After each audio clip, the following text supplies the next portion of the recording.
তোমরা ভালো আছো? কালকে অর্থাৎ আগামী 6 তারিখ তোমাদের জীববিজ্ঞান পরীক্ষা। হয়তো অনেকে এই পরীক্ষাটা নিয়ে টেনশনে আছো, অনেকের হয়তো পড়া হয়নি। তো পড়া না হওয়ার টেনশনে কিছু নেই। শেষ পর্যন্ত আমি সুদীপ্ত শেষ পর্যন্ত নিয়ে আসছি তোমার জন্য বায়োলজি 100%। আমি বলতে পারো সাজেশন এটা, এখান থেকে 99% সাজেশন কমন আসবেই। আর কথা, আমি নতুন, আসলে ইউটিউব জগতে নতুন। আজকের থেকে এটা নতুন পর্যায়টা শুরু হচ্ছে আমার। তোমরা যদি ভালো লাগে ভিডিওটা অবশ্যই লাইক করবে এবং সাবস্ক্রাইব করবে। আর কথা না বলে আমি আজকের মেন টপিকে চলে যাই। আমার জীববিজ্ঞানে 14টি অধ্যায় রয়েছে। 14টি অধ্যায় কিন্তু সবার পক্ষে শেষ করা সম্ভব না, আর সবাই আশা করি সম্ভব চেষ্টা করেও নেই। এই কারণে আমি কিছু গুরুত্বপূর্ণ অধ্যায় দিয়েছি এবং প্রত্যেকটা অধ্যায়ে কিন্তু সাজেশন আছে, কিন্তু আমি শেষ পর্যন্ত শেষে ভিডিও শেষে কিন্তু বলে দিব কোন কোন অধ্যায়গুলো পড়লেই তুমি বায়োলজিতে 5টায় 5টা আনসার করতে পারবা। প্রথমে আসি আমরা আমাদের বায়োলজির প্রথম অধ্যায় নাম হচ্ছে জীবন পাঠ। এই অধ্যায়ে কিন্তু মূলত 3টা জিনিস আমি লিখছি, এটা কিন্তু পরীক্ষায় আসে। সেটা হচ্ছে জীবের শ্রেণীবিন্যাসের ধারণা ও ব্যাখ্যা। লক্ষ্য করে দেখবা বিভিন্ন বোর্ড কোয়েশনে কিন্তু এটাই আসছে, জীবের শ্রেণীবিন্যাসটা একটু ভালো করে পড়লে তোমরা হয়তো লিখতে পারবা। 4টে স্টার দিয়ে আছে দেখো এটাতে। তারপর দেখো জীবের শ্রেণীবিন্যাসকরণ পদ্ধতি বা বর্ণনা, এখানে কিন্তু দুইটা স্টার, হালকা পড়লে হবে। এরপর যে দ্বিপদ নামকরণের ধারণা ও গুরুত্ব, কেরলা সিনিয়র যে দ্বিপদ নামকরণ করছিল ওটা শুরুতে ইতালিক নিয়মে কীভাবে করছে ওইটার গুরুত্ব বা ধারণা পড়তে হবে তোমাদের। এটা এত বেশি না পড়লে হবে। এখানে কিন্তু মেন টপিক হচ্ছে জীবের শ্রেণীবিন্যাসের ধারণা ও ব্যাখ্যা। এরপর দেখো দ্বিতীয় অধ্যায়ের দুইটা অধ্যায়ের নাম হচ্ছে জীবকোষ ও টিস্যু। এটা কিন্তু খুব একটা গুরুত্বপূর্ণ অধ্যায়। এখানে কিন্তু 5টা টপিক লিখছি আমি। 5টা টপিকের মধ্যে কিন্তু উদ্ভিদ টিস্যু ব্যাখ্যা এবং প্রাণী টিস্যু ব্যাখ্যা এটা খুবই ইম্পর্টেন্ট। আর উদ্ভিদ কোষের প্রধান অঙ্গাণুর কাজ ব্যাখ্যা, যেমন প্লাস্টিডের গঠন কিন্তু আসতে পারে। তারপর উদ্ভিদ ও প্রাণী কোষ তুলনা।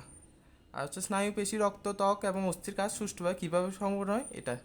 এই দুইটা কিন্তু দুইটা স্টার, এবং অঙ্গাণু কাজ ব্যাখ্যা একটা স্টার। উদ্ভিদ টিস্যু এবং প্রাণী টিস্যুর পার্থক্য যদি পড়তে পারো তাহলে এটা আরও বেটার হইতে পারে। তৃতীয় অধ্যায়ে আছে কোষ বিভাজন। কোষ বিভাজনে 5টা পর্যায়ে আছে, তার মধ্যে আমি মাইটোসিস পর্যায়ের সময় বর্ণনা বলছি। 3টা স্টেজ খুবই গুরুত্বপূর্ণ। এরপরে দেখো জীবদেহের মাইটোসিস কোষ বিভাজনের গুরুত্ব এবং জনন কোষ উৎপাদনে মিওসিসের তাৎপর্য এবং জীবনের ধারাবাহিক রক্ষায় কোষ বিভাজনের অবদান। এটা কিন্তু খুবই খুবই ইম্পর্টেন্ট একটা অধ্যায়। তোমরা যদি কেউ জীবকোষ ও টিস্যু না পড়ে থাকো, তৃতীয় অধ্যায় পড়লে একটা কমন পেতে পারো। এখানে কিন্তু অ্যানাফেজ টেলোফেজ দশা থেকেও কিন্তু আসতে পারে, মাইটোসিস এবং মিওসিসের কোষ থেকেও আসতে পারে, এটা অবদানটা আছে।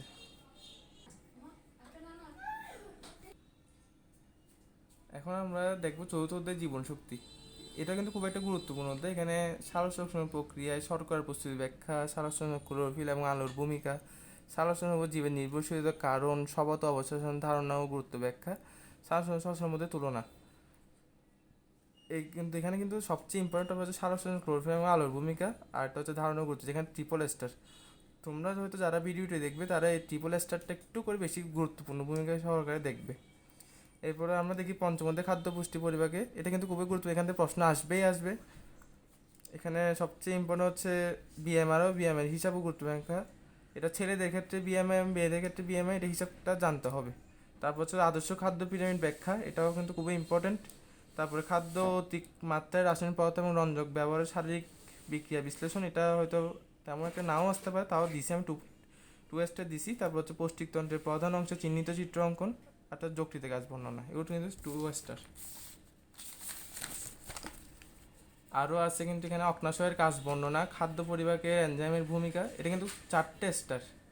খুবই ইম্পর্টেন্ট একটা টপিক।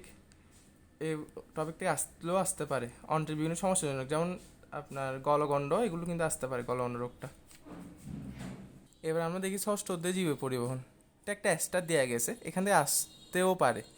উদ্ভিদের পানীয় খনিজ পদার্থ শোষণ প্রক্রিয়া এবং এর প্রয়োজনীয়তা, এটা 2 স্টার। কিন্তু প্রচ্ছেদনকে কেন নেসেসারি এবিল বলা হয়, এটা কিন্তু পরীক্ষায় থেকে এই অধ্যায় থেকে না আসুক, বিভিন্ন অধ্যায় হলে আসার সম্ভাবনা অনেক, প্রায় 80 থেকে 90% এটা আসার সম্ভাবনা।